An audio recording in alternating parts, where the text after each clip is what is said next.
Salut, c'est Fatoumata, je suis ingénieure des travaux d'élevage et je vous souhaite la bienvenue sur ma chaîne. Dans cette vidéo, nous allons parler de bâtiments avicoles. Pour toutes les personnes qui veulent se lancer dans l'aviculture, l'élevage de poulets de chair, cette vidéo vous est destinée. Je vais vous parler de construction et de normes à respecter pour votre bâtiment avicole. Mais avant cela, nous allons parler du rôle du bâtiment avicole. Le bâtiment avicole sert à protéger vos volailles du milieu extérieur, du vent, du soleil et de la pluie. Mais aussi, il est destiné à protéger vos volailles contre les prédateurs comme les chiens, les chats, les civettes. Ce qu'il faut savoir, c'est que le bâtiment d'élevage est le milieu de vie de vos poulets. Donc, il doit répondre aux besoins physiologiques de vos volailles, comme la température, la vitesse du vent ainsi que l'humidité. Nous allons un peu parler des normes à respecter pour sa construction, c'est-à-dire l'implantation, l'orientation du bâtiment, l'isolation du toit ainsi que la structure du toit. Ensuite, je vais vous donner quelques exemples de bâtiments. Première chose à faire, il faut choisir et bien choisir l'implantation du bâtiment.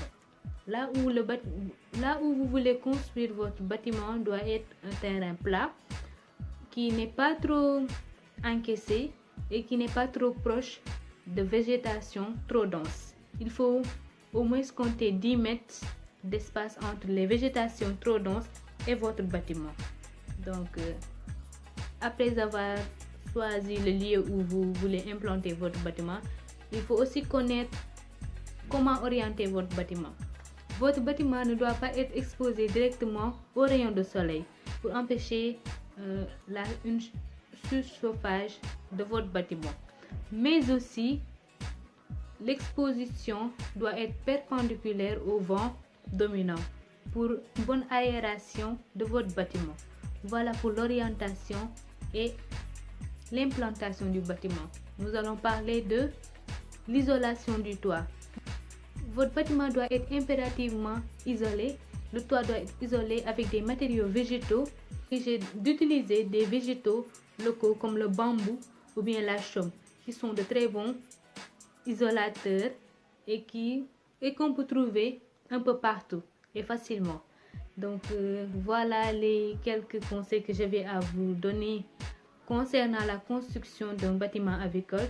Je vais vous montrer quelques bâtiments. Il y a des bâtiments ouverts ou des bâtiments fermés. Et la surface de votre bâtiment dépendra du nombre de poulets que vous voulez élever. Mais la norme à respecter, c'est 10 poulets par mètre carré. Merci, j'espère que mes conseils vous seront utiles. Et dans la prochaine vidéo, nous allons parler du matériel dont nous aurons besoin pour faire l'élevage de poulets de chair. Merci beaucoup et à bientôt.